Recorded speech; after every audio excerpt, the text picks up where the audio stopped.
क्या इतना आसान है बच्चों को टीवी और मोबाइल से दूर रख पाना? क्या आप अकेले इस काम को कर सकते हैं? क्या मैं अपने बेटे को स्क्रीन से दूर रख पाती हूँ?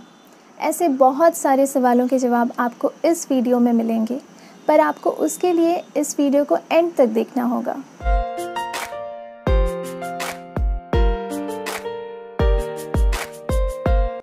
Hello friends, welcome back to Mom's मंत्रा।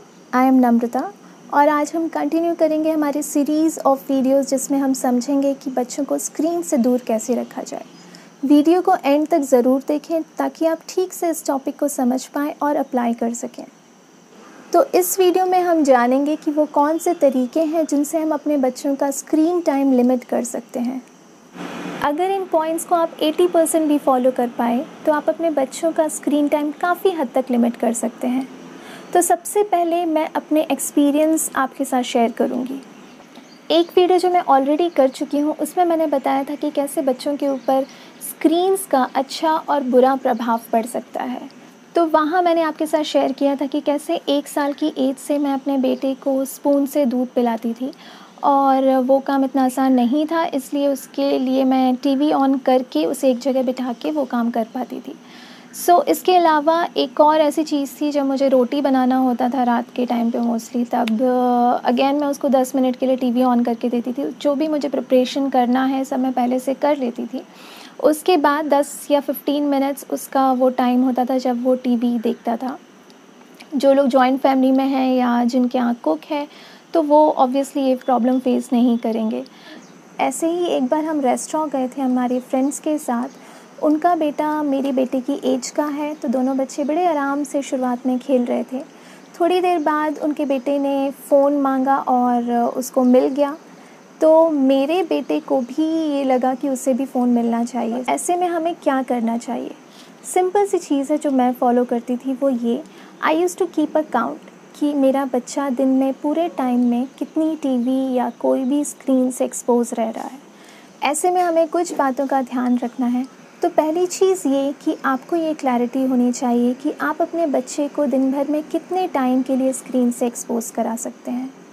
अगर आपने अपना टाइम 1 आवर या 30 मिनट्स के अराउंड सेट किया है कि मैं दिन भर में बच्चे को इतने टाइम के लिए स्क्रीन्स दिखा सकता हूँ, तो आपको जो भी काम करना है आपको वो टाइम ड्यूरेशन के अंदर ही मैनेज करना होगा। अगर किसी दिन कोई सिचुएशन में आपका टाइम एक्सीड हो जाता है तो दूसरे दिन से आपको ये समझना होगा कि आप इस टाइम में मैनेज नहीं कर पा रहे हैं, तो आपको कुछ और ऑल्टरनेटिव्स ढूंढने होंगे जिसमें आप बच्चे को एंगेज कर सकें। और ये ध्यान रखें कि आपके बच्चे का टाइम 30 मिनट्स या 1 आवर से ज़्यादा एक्सीड ना हो।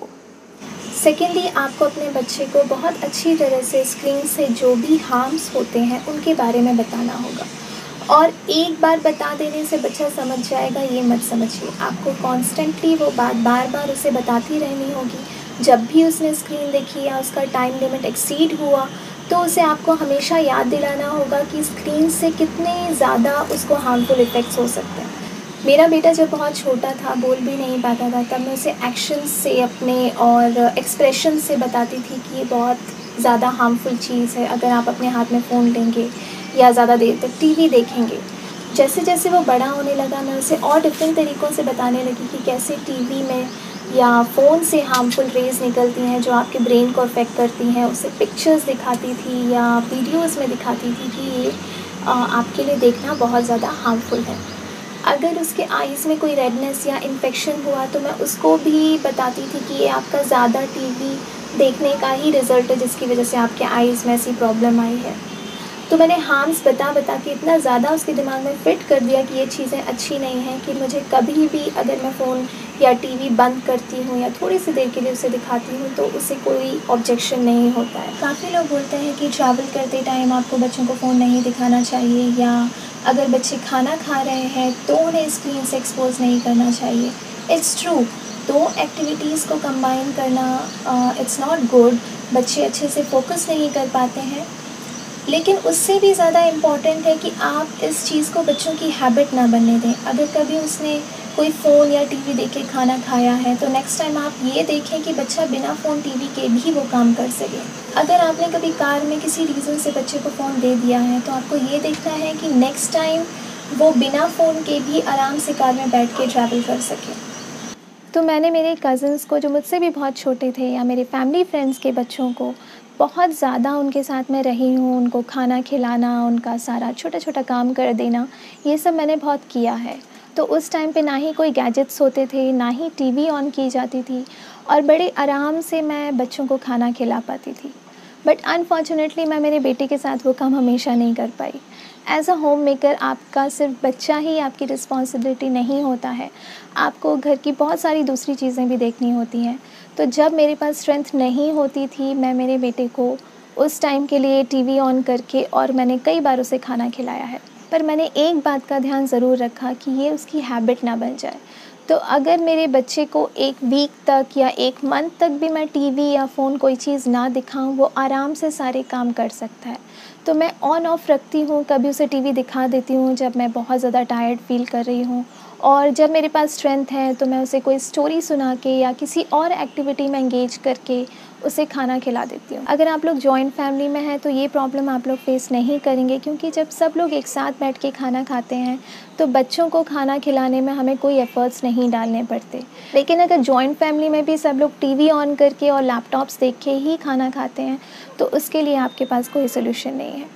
आप अपने मन का शो देख रहे हैं और आप बच्चों को मना करेंगे कि नहीं, आपको कुछ देखने को नहीं मिलेगा while you are having food और डूइंग सम अदर एक्टिविटी, तो बच्चा आपकी बात कभी नहीं मानेगा। So my next point is about the same thing, setting up clear rules with everyone at home.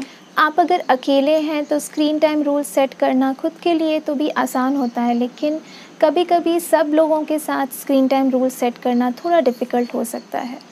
इसके लिए सबसे पहले आपको अपना जो स्क्रीन टाइम है वो ज़ीरो करना होगा। तब आप किसी और से बोल सकते हैं कि आप चाहते हैं कि आपके बच्चे पर कोई स्क्रीन्स के गलत इफ़ेक्ट ना पड़ें, इसलिए आप उसका स्क्रीन टाइम लिमिट करना चाहते हैं। तो आप सबसे ये बहुत अच्छे से कम्युनिकेट कर सकते हैं कि सबको उनका स्क्रीन टाइम, या एटलीस्ट जब बच्चा सामने है उनके, तब उनको अपने स्क्रीन्स में बिज़ी नहीं रहना चाहिए। यहाँ तक कि अगर आपके घर में कोई फैमिली फ्रेंड्स रेगुलरली आते हैं या आपके रिलेटिव्स आते हैं तो उन्हें भी आपको बहुत क्लियरली बताना होगा कि वो आपके बच्चे को एक्स्ट्रा स्क्रीन टाइम ना दें। Next point is about having a fix schedule for your kids screen time. बच्चों को पता चल जाता है कि उनका एक फ़िक्स टाइम है जब उन्हें टीवी या मोबाइल देखने को मिलेगा। ये तभी पॉसिबल है जब उनके ज़िद करने पर बीच बीच में आप उनको टीवी या मोबाइल ना चला के दें। तो मेरे बेटे का एक फ़िक्स टाइम है मॉर्निंग में और इवनिंग में जब वो टीवी देखता है। पर हाँ, मैं उसका ड्यूरेशन जो है वो फ़िक्स नहीं रखती हूँ, वो मैं मेरे अकॉर्डिंग चेंज करती रहती हूँ। अगर मुझे मॉर्निंग में थोड़ा ज़्यादा काम है तो मॉर्निंग में ज़्यादा दिखा के उसे इवनिंग का टाइम थोड़ा कम देती हूँ। So all the single people out there और the married one who are yet to have the kids, आपको जितना अपना स्क्रीन टाइम, आपका थिएटर, टीवी, मूवीज़ एंजॉय कर लीजिए, क्योंकि बच्चे के बाद इतना सेक्रीफाइस करना तो बनता है। इस वीडियो में इतना ही। स्क्रीन टाइम सीरीज़ में आगे के वीडियोस के साथ मैं बहुत जल्द हाजिर होंगी। तब तक के लिए stay safe, stay at home. और हाँ, मैं वो सब्सक्राइब, कमेंट, लाइक तो भूल ही गई थी बोलना, आप मत भूलिएगा। See you very soon. Bye bye.